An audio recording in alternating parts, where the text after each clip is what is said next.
क्या आप जानते हैं कि भारतीय घरों में रखा हुआ सोना दुनिया के सबसे अमीर देश अमेरिका के टोटल गोल्ड रिजर्व से भी 3 गुना ज्यादा है। वर्ल्ड गोल्ड काउंसिल के अनुमान के मुताबिक भारतीय परिवारों के पास लगभग 25,000 टन सोना है, जिसकी वैल्यू करीब 3.8 ट्रिलियन डॉलर है, यानी भारत की कुल जीडीपी का लगभग 88%। लेकिन इसी पीली धातु के प्रति हमारी दीवानगी आज देश की इकोनॉमी के लिए एक चुनौती बन गई है। 10 मई 2026 को प्रधानमंत्री नरेंद्र मोदी ने एक चौंकाने वाली अपील की। अगले 1 साल तक सोना न खरीदें, चाहे शादी हो या कोई बड़ा फंक्शन। पीएम ने इसे टालने का आग्रह किया है। ये सुनकर शायद आपको अजीब लगे, लेकिन इसके पीछे छिपे आंकड़े और ग्लोबल पॉलिटिक्स को समझना बेहद जरूरी है।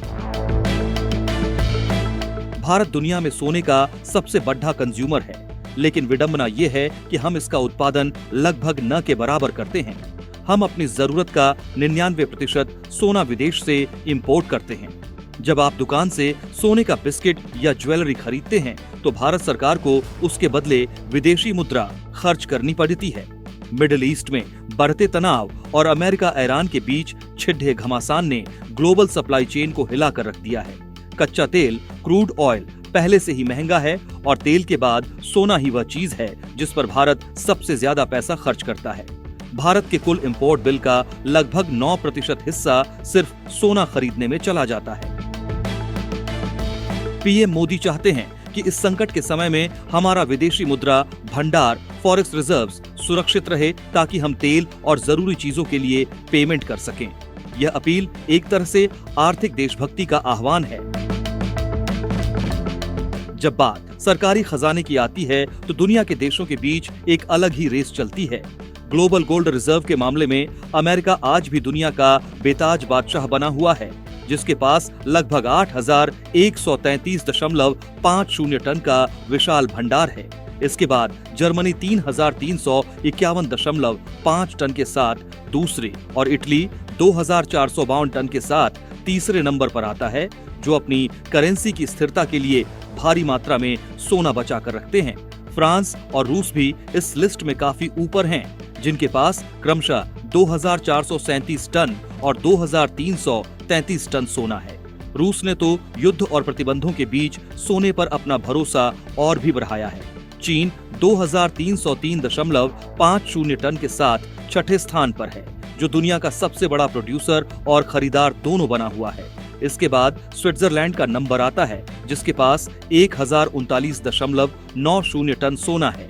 यही वह देश है जहां से भारत अपना लगभग 40% गोल्ड इंपोर्ट करता है। भारत इस लिस्ट में 880.13 टन के साथ 8वें पायदान पर है और आरबीआई लगातार अपना कोटा बढ़ाने में लगा है। लिस्ट के आखिरी हिस्से में जापान 846 टन के साथ 9वें और नीदरलैंड 612 टन के साथ 10वें स्थान पर काबिज हैं, जो अपनी इकोनॉमी को मजबूती देने के लिए इस पीली धातु का सहारा लेते हैं। ऊपर दी गई लिस्ट में भारत 8वें नंबर पर दिख रहा है, लेकिन यह सिर्फ आरबीआई भारतीय रिजर्व बैंक का डेटा है। अगर हम भारतीय घरों और मंदिरों में रखे सोने को जोड़ दें, तो भारत के पास इतना सोना है कि हम पूरी दुनिया की इकोनॉमी को हिला सकते हैं। भारत हर साल करीब 750 टन सोना बाहर से मंगवाता है। समस्या ये है कि घरों में रखा सोना डेड इन्वेस्टमेंट की तरह होता है। ये बाजार में सर्कुलेट नहीं होता और न ही इससे कोई प्रोडक्शन बढ़ता है। पीएम की अपील का मकसद इसी ट्रेंड को बदलना है। अगर हम 1 साल के लिए अपनी डिमांड कम कर दें, तो डॉलर के मुकाबले रुपया मजबूत होगा और महंगाई पर लगाम लगेगी। आज के दौर में जब भी 2 देशों के बीच युद्ध होता है, तो पूरी दुनिया की करेंसी डगमगाने लगती है।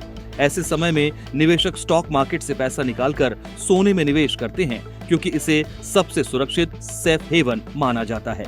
इसी वजह से सोने की कीमतें आसमान छूने लगती हैं। भारत के लिए यह दोहरी मार जैसा है।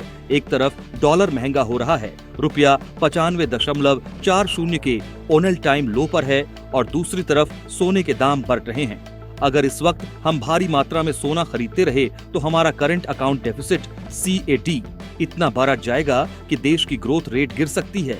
हालांकि पीएम मोदी की यह अपील अनिवार्य नहीं है, लेकिन इसके पीछे के आर्थिक तर्क बहुत ठोस हैं। एक जिम्मेदार नागरिक के तौर पर फिजिकल गोल्ड गहने या सिक्के खरीदने के बजाय सॉवरेन गोल्ड बॉन्ड्स जैसे डिजिटल विकल्पों पर विचार किया जा सकता है। इससे आपको सोने की बढ़ती कीमतों का फायदा भी मिलेगा, सालाना ब्याज भी मिलेगा और देश का कीमती विदेशी पैसा भी बाहर नहीं जाएगा। अगली बार जब आप ज्वेलरी शॉप की तरफ कदम बढ़ाएं तो बस इतना सोचिएगा कि आपकी एक छोटी सी बचत भारत की इकोनॉमी को ग्लोबल मार्केट में कितनी बड़ी मजबूती दे सकती है।